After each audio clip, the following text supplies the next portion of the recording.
Welcome to Decode Healthcare. I'm Harshal, and today we are kicking off a massive, highly requested 10-part explainer series focusing entirely on the integumentary system.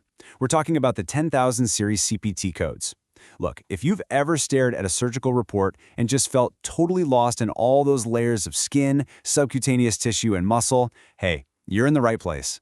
We're going to use strictly the CPT codebook rules today to master fine needle aspiration biopsies, IND, and debridement. Zero fluff, just the facts. So, let's jump right in. Here is our game plan for Part 1 today.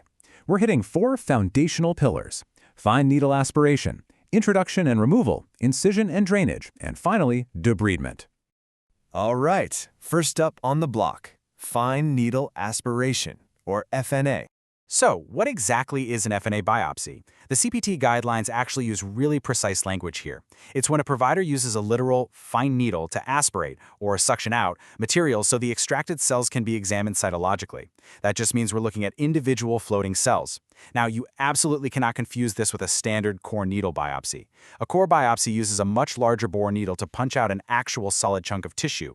It all boils down to the instrument used and what you're pulling out: fluid and loose cells, or a solid piece of meat.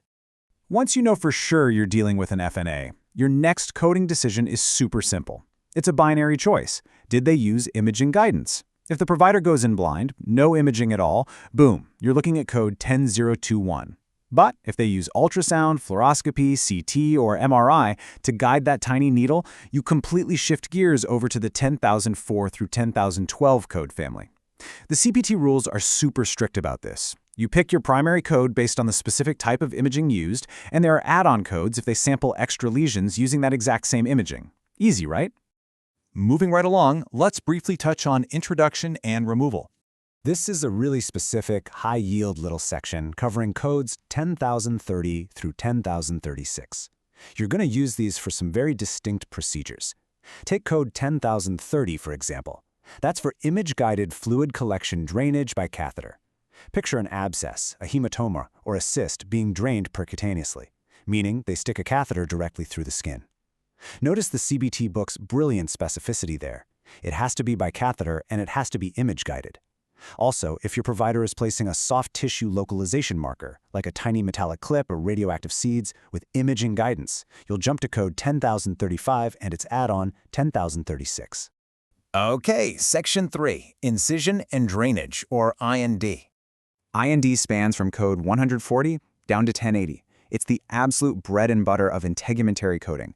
But honestly, it's incredibly easy to mess up if you're not paying close attention. The key to coding this accurately and getting the right reimbursement without improperly upcoding is hunting down specific words in the provider's chart.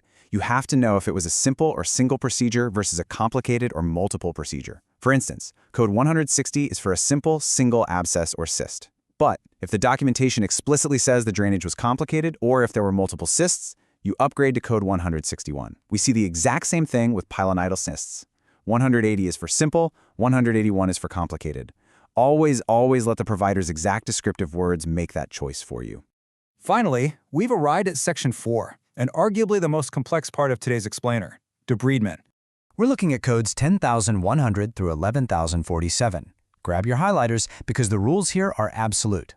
I want you to think of the skin like a multi-layered cake. This cake is exactly why debridement codes are structured the way they are. The codes change based strictly on how deep the surgeon cuts. At the very top, you've got the epidermis and dermis. Go a little deeper, and you hit subcutaneous tissue. Keep going, you hit muscle, and eventually, bone. Your one and only job as a coder here is to scan that operative report and pinpoint the absolute deepest layer of tissue that was actually removed. Not exposed, but removed. That anatomical cake ties perfectly into the golden rules of debridement. The CPT guidelines give us 3 strict, unbreakable steps.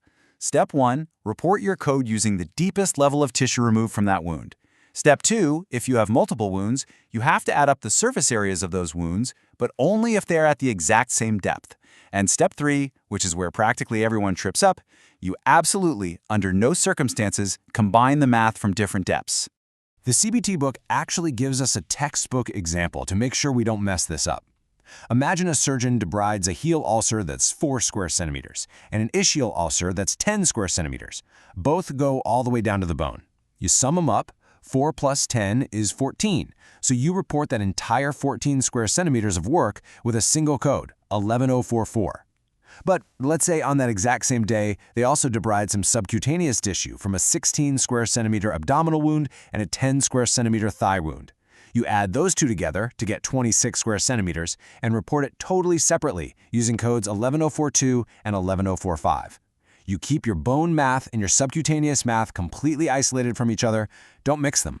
And that wraps up our first chunk of the 10,000 series. If this breakdown cleared things up for you, please make sure to subscribe to Decode Healthcare so you don't miss part 2 of this explainer series. Next time, we're going to demystify the rules around paring, cutting, biopsies, and shaving. But before you go, ask yourself this. If you accidentally code a simple debridement as a complicated one, or if you mix up your depth math, how much revenue is your clinic bleeding? Or worse, how much risk are you creating in an audit? Think about that, keep those codebooks open, and I will see you in the next explainer.